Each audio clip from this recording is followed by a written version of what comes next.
Good evening, everybody.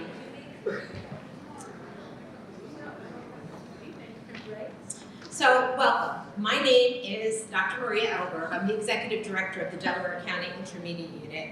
It is really my privilege to introduce the Community Forum. This is really an important milestone in the search for the next superintendent.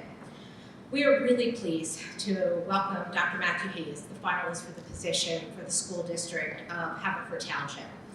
The forum is really an opportunity for you to hear from Dr. Hayes, and I think what's really important is that we solicit feedback from the community for questions, and then we took those questions, we categorized them, and they're the questions that you're going to hear tonight. These are your voice, what you want to hear from Dr. Hayes. So I think that's really an important piece. Before we begin with remarks from the board president, Dr. King, I just want to extend my gratitude to the school district of Haverford Township Board of Directors. It was an absolute pleasure working with you, working beside you. Your leadership really allowed this process to pick the candidate that you believe is best for your district, that met all the qualifications and all the hard work that you did.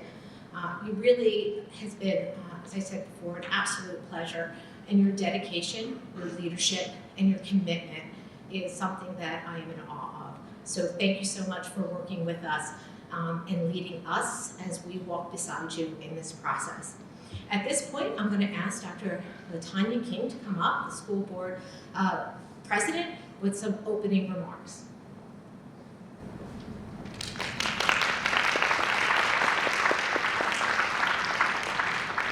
Thank you, Dr. Edelberg.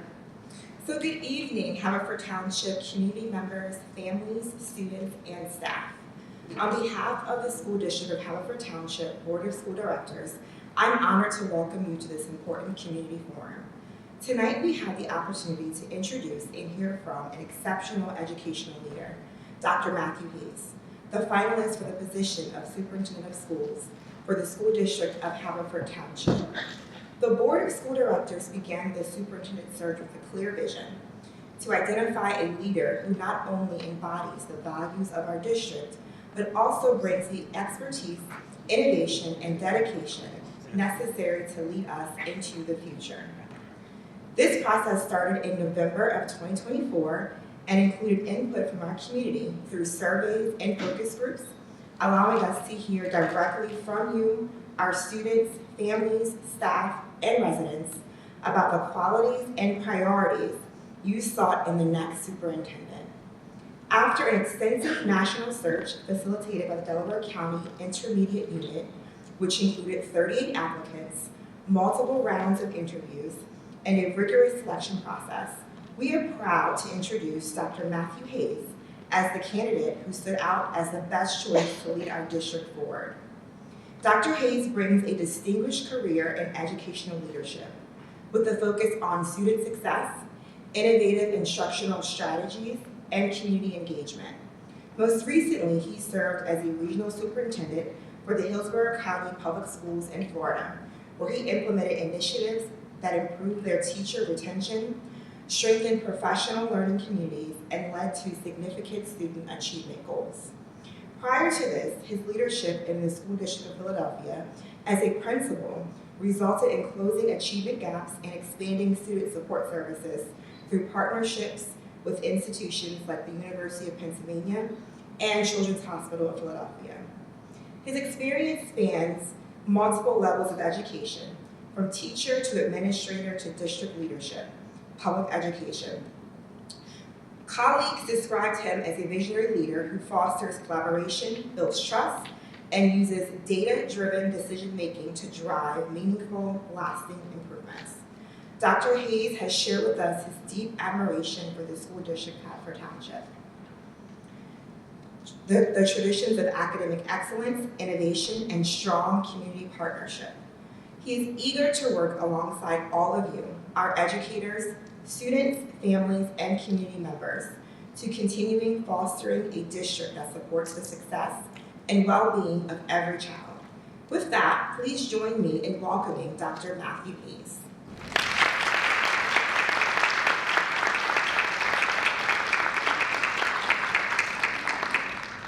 Good evening, everybody. Thank you very much. Thank you, Dr. King, Dr. Edelberg and board members for putting this together tonight. Thank you all of you who came out to attend and also who may be tuning in tomorrow to hear about how my experiences, my values, my commitment really aim to continue the excellent tradition that Haverford Township has for its students. Dr. King mentioned a number of things that I was going to introduce about myself, but to extend on a little bit, relationships and collaborative work is really important to me, both personally and professionally, and that starts with open, honest, transparent communication and working in teams to find success for students and also for community members. From a personal standpoint, Haverford Township is not just a leadership opportunity for me, it's a place where my wife and I see ourselves being a part of this community, raising our son to be a product of the schools one day, and being here for the long term, and being here, in partnership with the board, ideally, for the rest of my career. There's people in this district who I went to middle and high school with, or who were teachers when I was a principal, or even have my dad as a principal when they were a kid, right? So it's not trying to sound cliche, but it's really returning home. And I know I'm an out-of-state, out-of-district candidate, but it really is a special place here. And it's an intentional selection that I intend to commit to and work hand in hand with all of you to really make this district an exemplary district. On a professional level, there are core values that I've always believed in and that this district identifies with, and that's really important for me.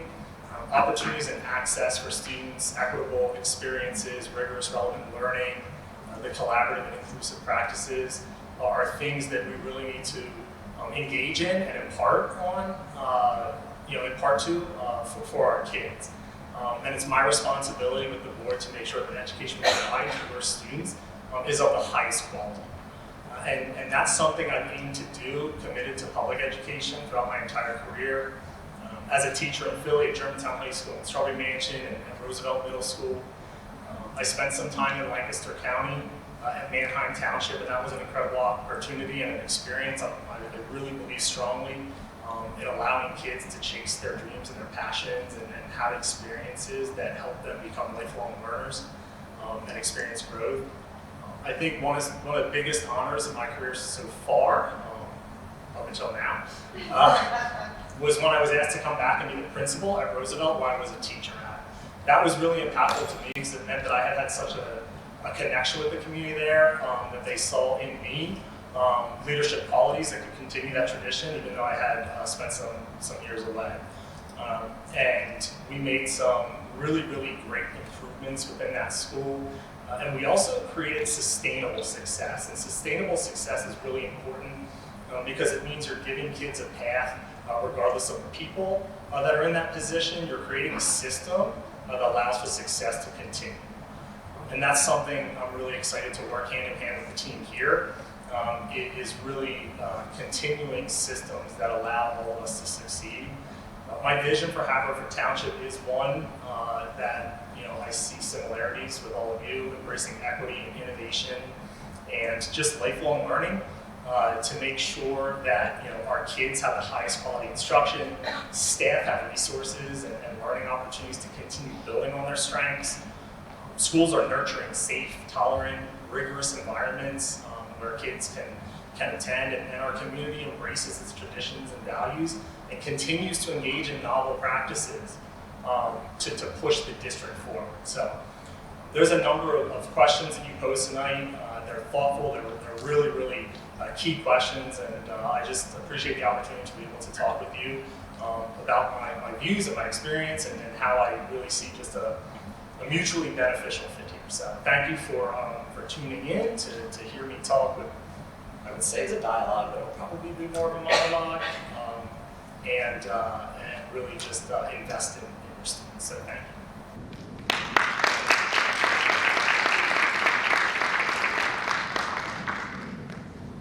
So we'll at least be kind enough to let you sit first. Thanks. Before we kind of just dive right in. As we kind of opened up, the community sent lots of questions, and and we were able to categorize it into various themes. And the first theme is really around our leadership, vision, and strategic goals. Now, stakeholders have really said to us that we want to understand your leadership style. We want to understand how you approach management, your long-term vision. You just talked a little bit about that. And also how you're going to foster collaboration amongst administrators and staff, the board, and how you're going to address challenges. And this is a pretty neat question. And I think after the interview process, you're used to the questions that we have engaged with. So how would you describe your leadership style? You talked just a little bit about it. And how are you going to foster collaboration while helping to shape the district's long-term vision? How do you think you might tackle addressing challenges and setting strategic priorities to really ensure the success of everybody, students, staff, and the broader school community? I would describe my leadership style as collaborative, strategic, and equitable. I think those I've worked with and who have worked with me would also describe as supportive, curious, firm but fair. But just as important as what my leadership style is also what it's not. I'm not a micromanager. I'm not unilaterally decisive. I'm not indecisive. I firmly believe that the best outcomes, and I've seen this, right? The greatest results I've seen are when we engage in teamwork, intentional teaming, and we engage in this thought process collaboratively around problem solving. I always commit myself fully to understanding every single detail and department of the entire district. I would rather know a lot and be able to work with individuals to help leverage areas of strengths and build off the strengths. And that's really how I foster collaboration. And when you talk about strategic, strategy, right? Actions and strategies are really, really critical because goals and pillars are really important to set the foundation. But you have to have actionable outcomes to ensure that you're making progress and you're making positive progress. And you also have to have some fluidity in there to make sure that you can make minor adjustments along the way so that you're continuing in a positive trajectory. Just for example, a strategy that I've always found really effective, it's not a strategy I came up with, but it's one that I really took to heart, was the creation of learning zones. And learning zones are not performance zones. Learning zones are where you're gathering people together. I equate them almost to like think tanks in the business world, right? They're informal ways where you gather people together and you expect missteps and you expect ideas to be challenged. That's another thing. I expect to have my ideas and my thoughts be pushed. I want my thinking to be pushed, and I want to, effective teams engage in effective dialogue that pushes thinking forward and generates unique ideas. And those ideas are the foundation for then creating goals, and the strategies and the actions allow those goals to go from aspirational to actionable. And we also need to communicate that progress, right? Having benchmarks and having metric points allows us to be transparent with stakeholders, with the community, with parents, with families and teachers about how we're moving forward. There's an incredible amount of talent and commitment from parents and from families and from staff in this district. So I'm excited to be able to leverage that and really work together hand in hand as we want to shape the future of this district with everyone's input, especially the parents and the students and the teachers, because ultimately the decisions that I or the board or district administration make, that's who it has the most profound impact on is the kids and the families and the teachers. So we just need to be really, really together and team-oriented around that approach, but also strategic and decisive in it too. Well, thank you for helping leading into the next question, because it is about community engagement and communication. This is a very strong community, and there's lots of voice in the community, and so effective communication is really important in district leadership roles. A big focus for the superintendent is how to integrate into the school community, and I think you talked a little bit about that in your introduction, and how you're going to engage with the broader community. There's also interest in how you're going to use communication and diplomacy skills. I think diplomacy in today's world is a pretty profound statement, and how you're going to enhance the strengths of the Haverford community. Kind of with this information, how will you foster meaningful communication. Can you talk a little bit more about the engagement and how you look to build relationships amongst the students, the families, the teachers, the staff here, and how to continue to enhance the many strengths the school district of Haverford has? Yeah, so, and you had just said, I think one of the things I'm so fortunate to have with this opportunity ahead of me is the fact that there is such a supportive and engaged community, and it's a really skilled workforce in the district.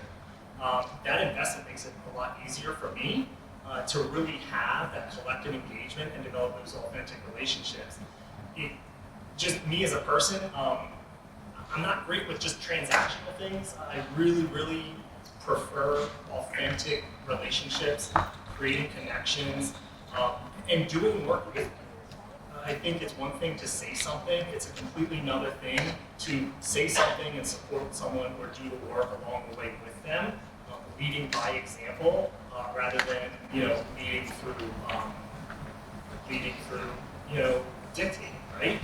So doing the work with people is really, and being there, and being available, is really how I start to foster those relationships, joining people in what they're doing, and also bringing consensus together. When you talk about diplomacy, I've had the opportunity to work in a number of communities, and every community has its uniqueness. Whether that's urban community in Philadelphia, in the Germantown section, or a more rural community in Lancaster, also paired with some suburb to it. And currently in Tampa, I run the gamut of communities, overseeing a number of schools, 10 different schools throughout the entire county. And I approach each community with what those communities are, and working with those communities and taking advice from them, whether it's different, races, religions, economic status, viewpoints, bridging that consensus and being able to work together for the benefit of students. That's my goal, right? And that should really be all of our goals, is to help get our kids prepared for what is a rapidly changing world. This is a kind of conglomerate of advice I've been taking over the years and kind of put into a quote. And I tell my son this too: always be curious, never stop learning.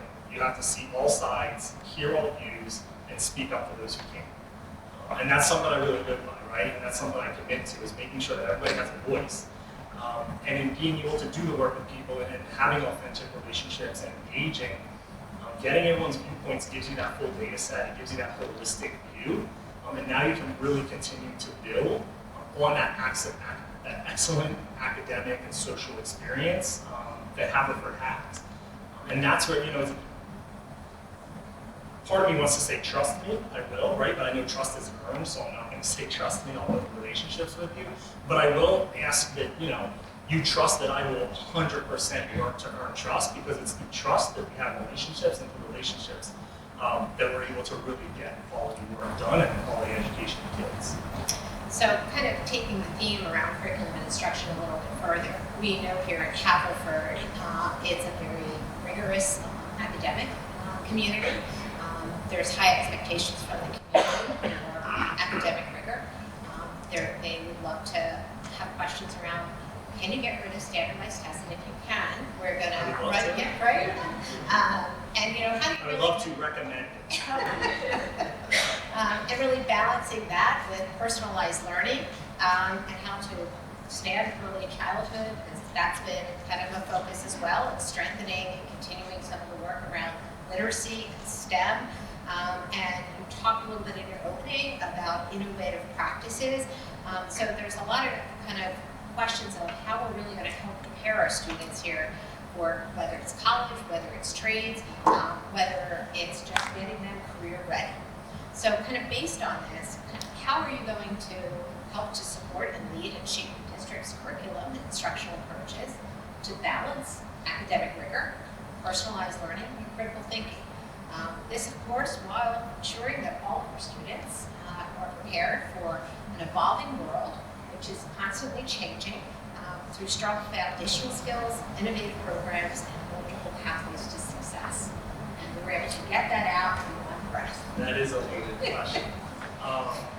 So a couple key things that I just pulled out of there, and then just so the community knows and will learn this about me, is I've really focused on 3 really important pillars, and that's how I've been able to not only narrow achievement gap. I mean, just last year alone, 5 of the 6 ESSA subgroups across all 10 of my schools increased double digits in proficiency.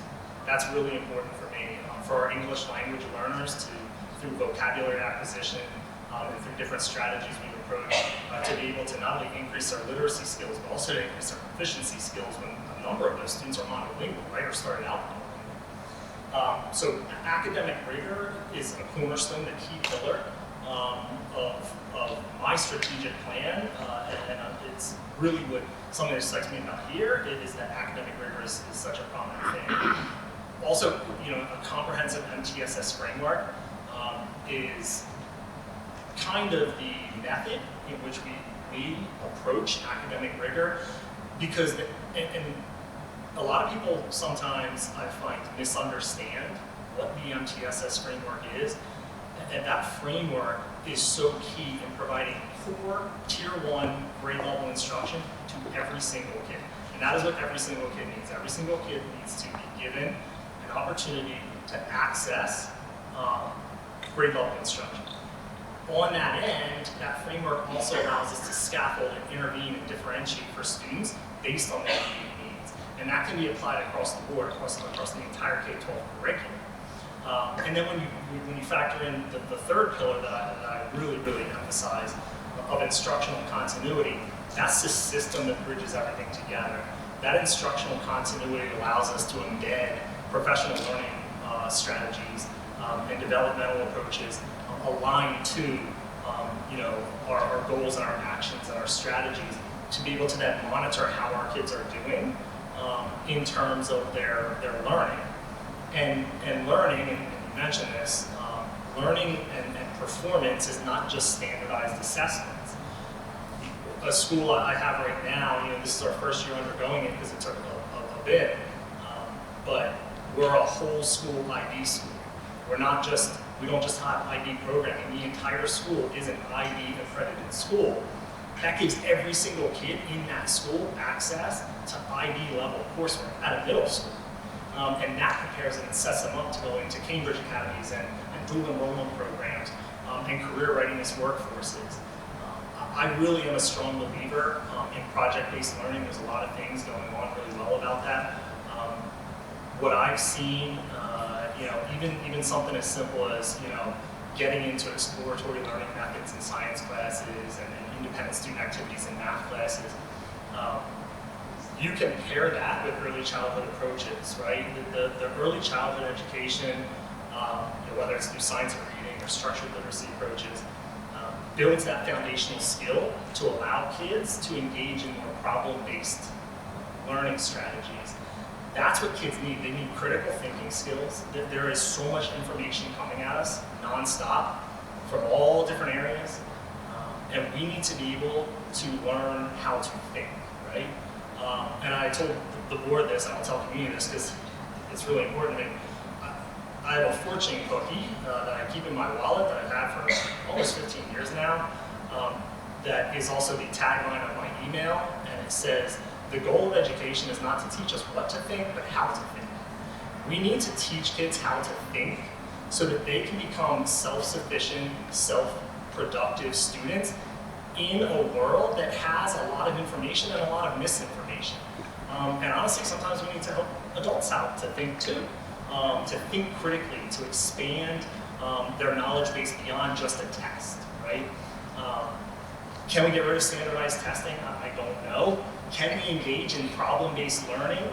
Yeah, one of the things that we can do with that is innovative programs, creating different committees to look at what project-based learning metrics look at, like as maybe an alternative to a standardized test, right? There's an opportunity for that.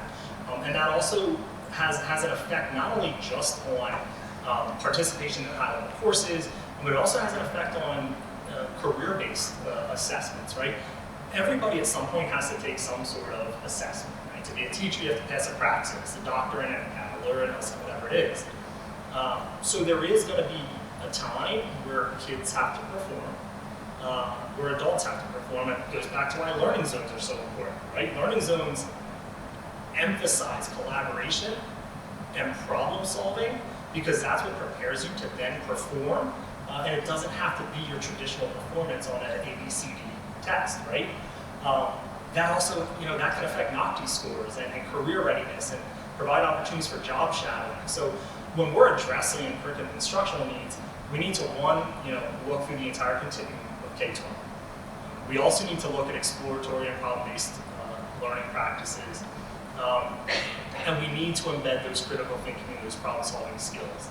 And for me, I found a lot of success in doing that, whether that's IB accreditation, narrowing achievement gap, outperforming the district with my cohort of schools in BLA and science proficiency for 2 years in a row.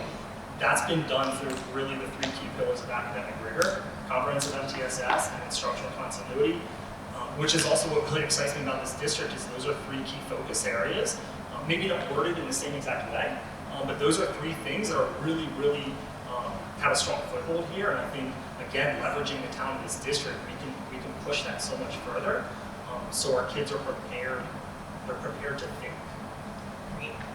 So I know that the district is going under some strategic planning, and if you were looking back on the strategic plan that's currently in place, there's a pillar around belonging, dignity, equity, and inclusion, and that there's really a lot of support and views on diversity, equity, inclusion, belonging as a key focus, and really creating a culture here that is very inclusive and respectful and trust.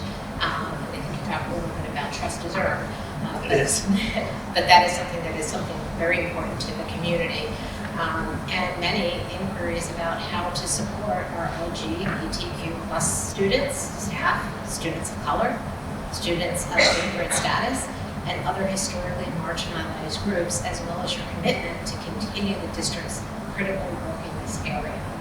So when we look at this area, how do you plan on leading and sustaining on the district's efforts and also moving it forward with their commitment to diversity, equity, inclusion, and belonging, and fostering a culture of respect and trust? You can talk a little bit more about it, and advocating for the historically marginalized populations. So first I want to go back because the district is engaged in a strategic plan, and I've been really, really admired the process. To me, the way the district has engaged in the strategic plan is the way that everybody should engage in a strategic plan, because it starts with gathering input from the community, right? The decisions we make impact the students, and those students are children of our parents and family members in our community. That strategic plan is not, that's done in such a, in my view, such a good, in such a way with integrity that that's not something I want to disrupt. That's something I want to work within, but it's also something I want to make sure that we have, measurable outcomes.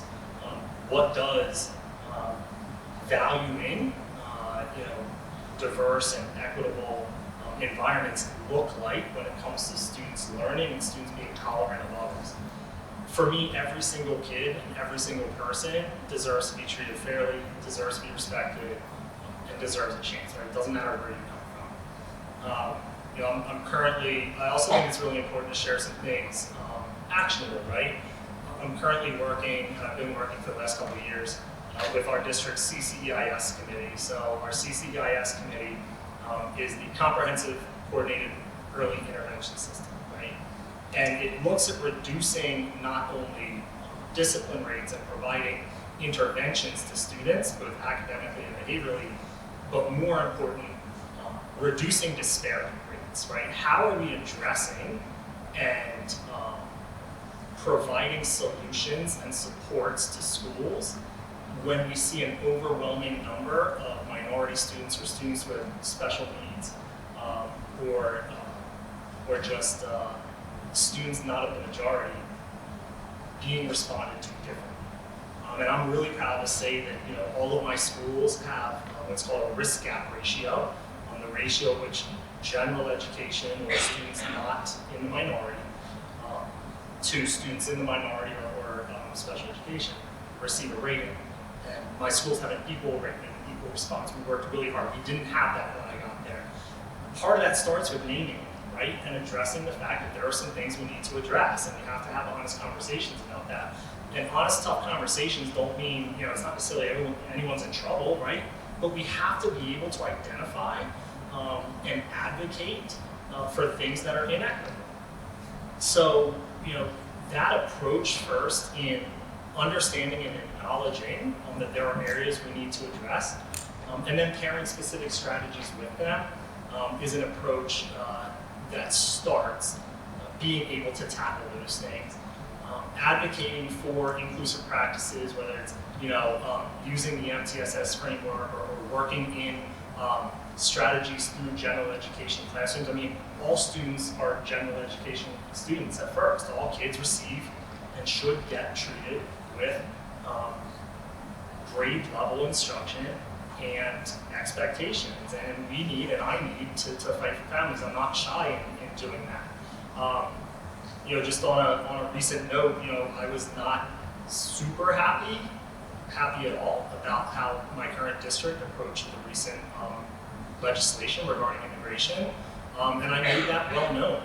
And I supported my schools in the fact that schools are a safe place for our immigrant and migrant students, regardless of what that legislation looks like, and I don't have any problem standing up for that.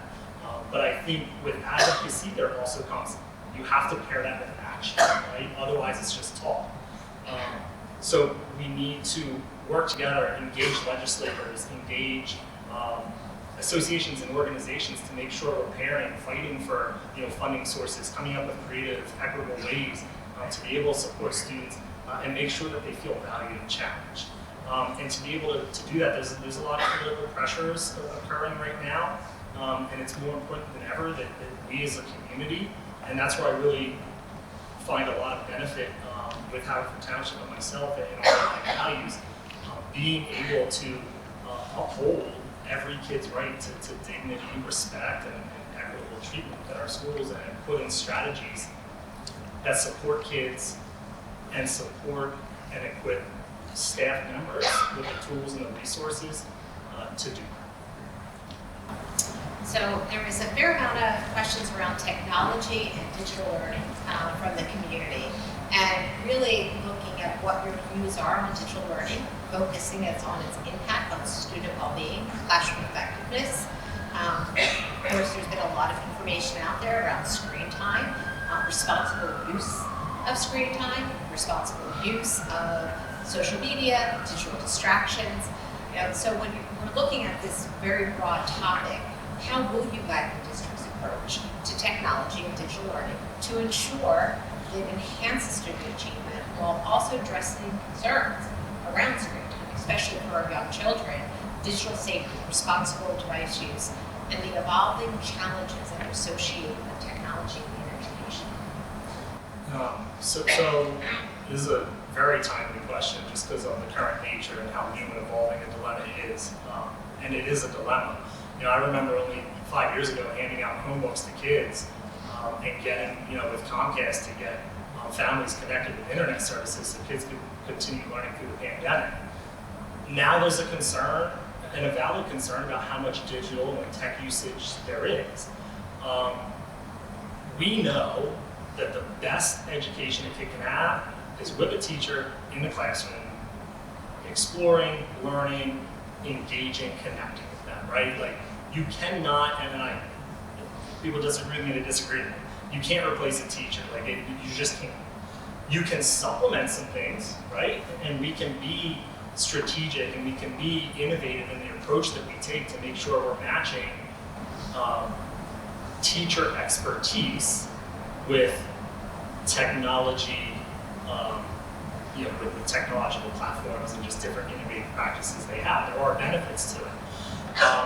But it's interconnected, and you said it's a broad topic. It is a broad topic. I'm on our district's AI governance committee, and we just worked with the board to revise our policy on emerging technology, and we call it emerging technology because if you name it AI changes AI every day, and you have to be inclusive in that. But we also made sure to pair the policy with our academic integrity guidelines to make sure that kids were using technology in a safe way, that teachers had clear guidance on how to use it and how to have kids use it, right? To honor that academic integrity. We referenced our curriculum policy because AI and technology has an impact on textbooks and resources and financial purchases. We referenced our student code of conduct. It's comprehensive, right? We put all of that in there because it is a multifaceted approach. One of the other things I'm really impressed with right now that the district is engaging in, that the board members are doing, is their current work to revise and realign and look at their policies, right? And make sure that their policies are comprehensive and integrated. And that those guidelines are there to help provide students and staff and family members with ways to keep kids safe, keep teachers in front of kids, but also be able to provide more innovative approaches. Research shows that screen time, and it's also a developmental thing, right? A kid who's 5 using technology is different than a kid who's 15, is different than 25, right? So we have to understand that too. Research shows that it has negative impacts on child development, sleep times, all sorts of things. So they're all drawbacks to it. There's also, potential issues, within monitoring in the classroom alone. There's a lot of schools that use GoGuardian, for example, just a very simple way to help teachers monitor how and what kids are doing with technology in the classroom, increase productivity. But it's also not just classroom. We can really leverage, and this is an area that I do think needs to be explored a lot more, leveraging technology to help, I'm not going to use the word efficiency right now because efficiency is not really great, but to help efficiency within district settings, right? If we are really, maybe that looks like conducting an audit to understand, what programs we have and what programs do we need. We can look at cost-saving methods within technology, so we're responsibly using technology, providing technology, monitoring it for student safety, and if that saves some dollars that we can reallocate to another instructional program or platform or something like that, that's a financial incentive too. So the goal is not to eliminate digital tools at all. The goal is to strategically use technology to personalize instruction, to help increase students' potential, to improve outcomes, to be innovative, to help district and staff, district departments and staff. It's evolving, so we also have to be able to evolve with it, and leveraging that research and the talent within the district and best practices is really a way we can maintain a balanced approach. So the next question is really around school safety, security. One of the things about Haverford Township, they have a very great working relationship with the local law enforcement. And we know that school security, discipline, student health, wellness, these are really important areas when we're looking at the overall well-being for our students. There's also interest in expanding. How do we expand behavioral health services, or do we expand the supports around social and emotional learning?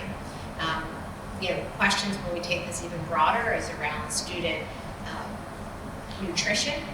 I think outdoor space is something that is becoming back, and Good. Looking at those pieces as well. So when we look at school safety and security, how would you lead efforts to enhance this area while fostering a positive school culture, continuing to strengthen the partnership with local law enforcement and other organizations to really ensure a balanced approach to well-being of our staff and our students? So we know, right, that students who feel valued and safe have a better aptitude for learning. A safe, nurturing environment. I said this right off the bat. Schools need to be safe, nurturing, tolerant, rigorous places where kids can go. That allows kids to learn at a higher capacity. It allows teachers to teach at a higher capacity. So we have a responsibility to provide students and staff with that environment. Student health and wellness has always really been important to me. I still wear my VITAM bracelet, which is an anti-suicide prevention organization that I got involved with out in my township, to bring mental health services and behavioral health supports into the district. And I did that again at Roosevelt. one of the biggest things that we struggled with was not student disciplinary conduct, but some of the mental health issues and behavioral health issues that were going on. You know, that was really important for us to partner with places like University of Penn and CHOP, and just different, you know, even local organizations and things to make sure that kids have supports in school, but also to make sure that families have supports at home. And that's where wraparound services come into place as well. Part of it is educating. Services and supports aren't always just for families in need. Everybody needs them, right? Everybody needs support and help at some point. And it's incumbent upon myself and the school to make sure that we're providing that equitable, learning-oriented approach to make sure that, you know, student behaviors and student health needs are being met so that they can have those academic gains. You know, currently I'm on our district's threat management team that oversees mental health threat assessments. I work really closely with our chief of police, Chief Newman, and with our district Department of Juvenile prevention officer to make sure that we're providing interventions.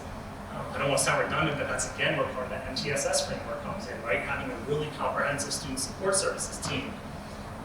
Anyone who knows me knows and can attest to, and everybody will find out, counseling is huge. You know, I advocate for counseling all the time.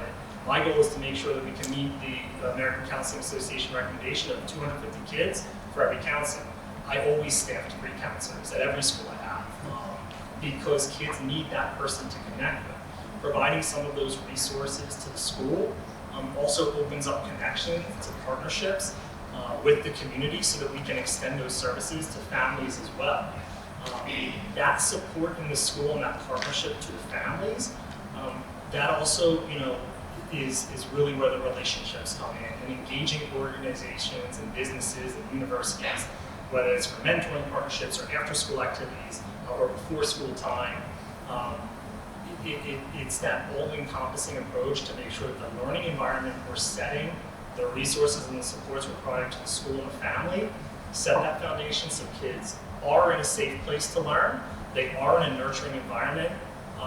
Play area is back. I mean, we put in, with a capital outlay project, we put in an outdoor play area for the kids, and we renovated the auditorium so they could engage in arts and theater programs. We brought in this group called Rock to the Future that had kids staying after to do rock band, and they still perform, right? So just giving kids that opportunity and that space to be kids, that's where that initially starts, and then we can provide the resources so we can continue that community. So the next area that we had several feedback from the stakeholders is around special education and disability support. Members really, and you talk a lot about this, and you've talked about it even through the MTSS model, really in the importance of a strong and equitable support system for students with disabilities, advocating for continued resources, specialized services, and inclusive practices. You know, I do think when we think about special education, you know, how do you really put those supports necessary through the accommodations and adaptations? And we also know that federal policy is looking at funding, and so we know that to do this well, there's a funding piece to it. There's that funding also helps with supports. So kind of looking at this area of special education, how do you ensure students with disabilities receive the necessary supports, foster an inclusive school culture, and proactively address potential funding and resource challenges to strengthen special education services in this district? So when we talk about this, I also want to make sure we include kids with 504s and GIPs as well, because unique learning needs can present itself in a range of ways.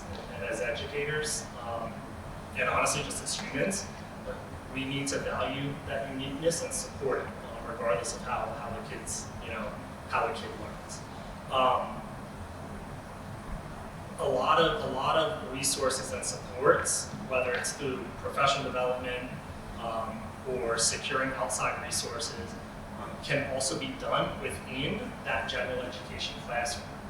That's one of the ways that, you know, and I mentioned our SS subgroups moving up, our special ed students increased significantly because I had a high expectation and wrote in a goal that all of our schools would increase our students with special needs proficiency by double digits as well. And we weaved that through, whether it was vocabulary acquisition, or tiered instruction approaches, or co-teach models. We weave that into general education first. And we supported kids in the gen ed classroom, and then we supported them additionally, and continue to support them in maybe a smaller environment or through different methods that are more fit to their individual needs. I was mentioned earlier to someone before we started this conversation, when I got to Roosevelt, we had a K2 autistic support program, a 6-8 autistic support program, and a 6-8 emotional support program. And what we before I got there, what we were telling families was, your child who needs support K2, we'll do, but then you have to go somewhere else for 3-5, and then you come back to us for 6-8. That's not fair to the families, to the kids. That creates inconsistency. And if you're talking about kids who have maybe heightened needs or sensory issues or whatever it is, that's just their practice in general. So I added 3-5 autistic support, I added 3-5 emotional support so that we could support them earlier. That had a potential to backfire a little bit, or be met with some resistance, because you're also adding kids who may have higher learning needs, right? But that's also where relationships and collaboration come into play. I had a really good SEL, they're now called, I think, Spectrums in Philly, but I leveraged her knowledge of what that program looked like, leveraged relationships with Penn and CHOP to bring in verbal behavior programming to help nonverbal students, and really just create a continuum of supports for special ed students in-house. And that saved us costs as well, because we were able to do that within our 4 walls, to save transportation costs moving kids back and forth. So little things add up like that. We started that by really doing an internal audit. Audits are important to do periodically. I think sometimes they come with a negative connotation, but they're not, right? Audits are just a way to look at what are we currently doing, where can we do better, and where can we continue to do what we're already doing great.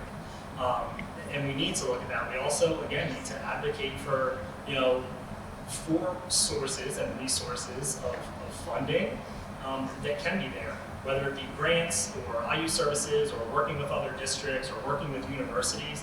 Those partnerships are key to be able to really be collaborative and intentional in how we're approaching not only providing supports to students, but also supports to teachers and training to teachers so that they can provide instruction, they can provide behavioral supports, they can provide social, emotional supports, whatever it might be, in both the regular ed classroom and a separate environment if kids are in that environment. So that high quality instruction, it has to be there. It starts with that rigorous academics. It follows with that individualized approach. How we can support kids may look different, but really, each kid, regardless of identification or a label, needs to have their own unique needs met, right? I didn't have an IEP as a kid, but I had needs that were not necessarily similar to my peers, and I had teachers and mentors that helped me in different ways that were not necessarily common across the board. We need to take that approach with all the kids and be able to find ways and leverage our staff and our legislators and all to do that.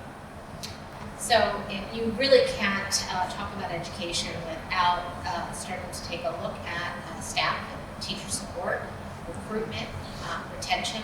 We know that we have definitely challenges, not only in Pennsylvania, but across our nation with individuals wanting to continue to go into education. We're seeing a decline in that area.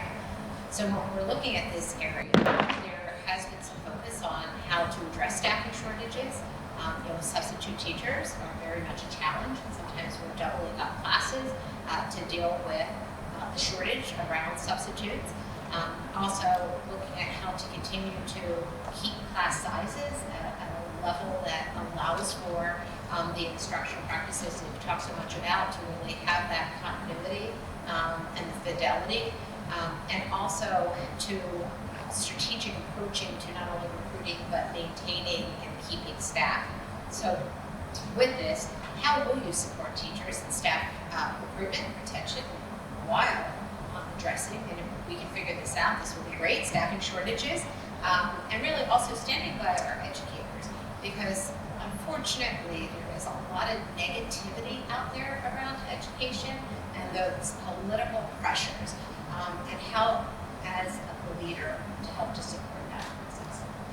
So, I'm a huge believer in public education. Maybe naively optimistic or ambitious, but I really think you can and should get more people into the profession of education, into those courses where college is preparing them to come into public schools to support students.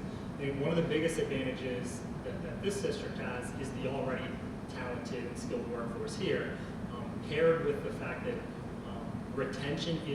teacher retention is an area where I have and do hold a significant amount of experience and expertise in. It's not only what I did my dissertation on, but worked with neighboring districts here on different strategies to approach and then recommended strategies to our board where we are year over year reducing the number of people we have to hire, having substitutes at will to be able to bring in, and being able to retain staff. And that retention piece is really important. When you have high quality staff and those high quality staff continue to stay, that's a huge attractant for people. Educators want to come to schools where they have a significant fit, where they feel supported, where they see people and themselves in the long term. When you have schools that have turnover after turnover after turnover, that's a deterrent. So focusing on retention really, really helps recruiting. And research and practice shows that, right? It shows that high retention, low attrition has a significantly positive impact on recruitment. I'll just, a couple things right off the bat, right? Because goals and actions go with strategies. So, we can identify opportunities to share practices. Maybe that's creating a collaborative time within the school day so teachers have more time to be supported and work within each other on some instructional or behavior or teaming practices. We can look at assessing cultural, this was a big thing that we're doing right now, assessing cultural competencies within our recruiting process to make sure that the staff, and it's staff members too, right? It's not just, one of the biggest things we faced was a challenge in bus driver shortages. That has a huge impact on schools because kids have to get to school as well. But when we brought in those cultural competency assessments, we also looked at people's awareness in addition of cultural needs and identities, in addition to their content and pedagogical skills. Looking at salary scales and beyond benefit options, even something as minute as the building layout and design for a more communal feel provides support to teachers. That increases retention. I do a 360 review feedback every year with my staff because one, I just want to learn and grow as an educator, and two, it allows me to see the impact I'm having directly on them. And that's something we can look at too, to give more voice and value. But then we also need to pair with different organizations and think outside the box about how can we bring in temporary or part-time or retiree teachers or educators or food service workers or whoever it is to come help be kind of on that standby and at will, so that we're not doubling up classes and we're not having to increase class size because we don't have, we're down a teacher or whatever this year and we have to increase class size to meet budgetary needs. So working collaboratively in that and engaging in that practice to leverage the talent we have and partnering with different organizations and looking at different, different companies and groups to be able to provide those temporary and long-term staff options is how we start to get high-quality staff in front of students. And that's a responsibility we have. I mean, we're going to give kids high-quality instruction that prepares them for the real world. We have to give them high-quality teachers on a consistent basis.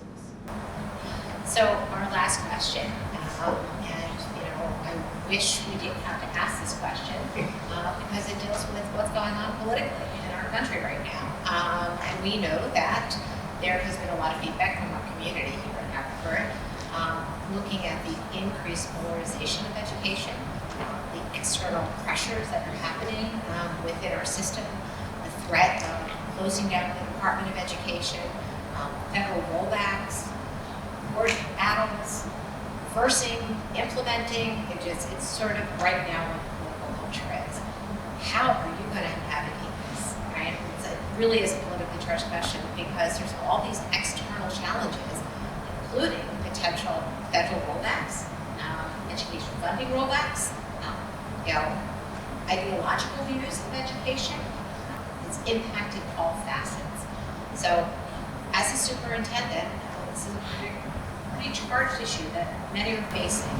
What's it going to look like for your leadership?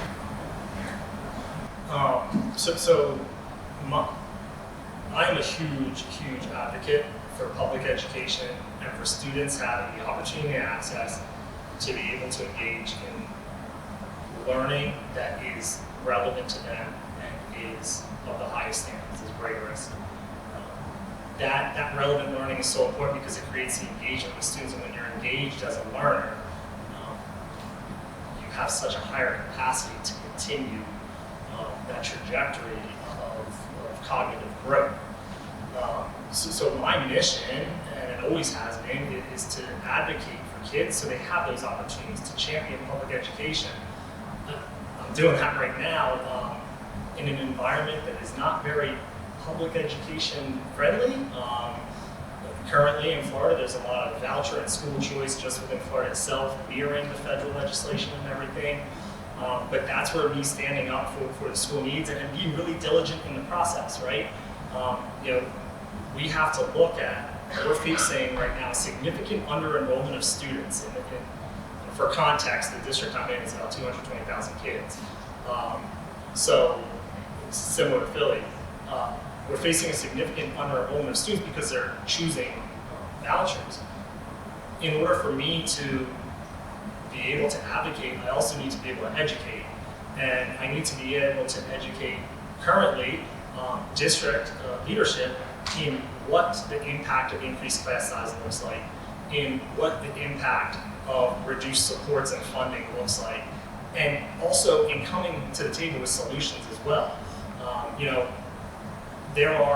We receive acceleration dollars for accelerated programs, but in digging further within Title I and the accelerated learning program budget, I found that those program dollars were going to accelerated programs, but not the ones they were intended for. That's a detail-oriented approach to be able to bring back some of those dollars to support the schools for the students that I have. And that's the level of advocacy and detail that I take to that, making sure not only petitioning and putting out all the things that our students need and why it fits with our community, why we have to really champion resources and the diversity and the academic rigor and everything that our district values and our students need, but also coming with solutions and doing deep dives on finding the strengths that we have and being able to leverage different field experts on how to identify sources that may be absent in the future. There is a lot of politically charged things right now. I've always believed that regardless of your view or your belief or your ideology, we have to call a truce when it comes to education for our kids, because it's not about us, it's about the kids getting an education to be able to have opportunities in life to better themselves. And that's where being strategic, being collaborative, being a champion of public education and honoring practices that work, but also engaging in new innovative practices, creative thinking, allows us the opportunity to really be able to give kids, rigorous, relevant, innovative, problem-solving learning experiences in an environment that is, socially and emotionally and culturally tolerant and diverse. And I'll always fight for this, whether I'm in education or not. It's something, a product of public education. My parents were public educators. It's something I've always believed in. It's the core of me, and I'll always continue, regardless of the political environment and the divisiveness of it, to support a student-centered approach. Thank you. So this actually concludes our questions for this evening. I want to extend a heartfelt thanks to the community for really giving us the questions that we posed to Dr. Hayes this evening. They really covered a broad range of topics. Dr. Hayes, thank you for engaging in this conversation. It really has been a pleasure to get to know you, to hear your vision, to hear your leadership. I'm sure that there's many members of the community that are very excited for your leadership. I'm going to invite you to say some closing remarks. So first, I'm beyond excited at this opportunity. Thank you, Dr. Edelberg and Dr. King and all the board members for putting this together, facilitating it. And thank you to everyone for coming out. Just the fact that you're coming out to hear me speak shows the investment that you have in this community and in your kids, and also the potential trust that you have in me to make the right decisions for this district. I understand, like I said, that trust is earned through actions and through connections, and over the course of the next months within the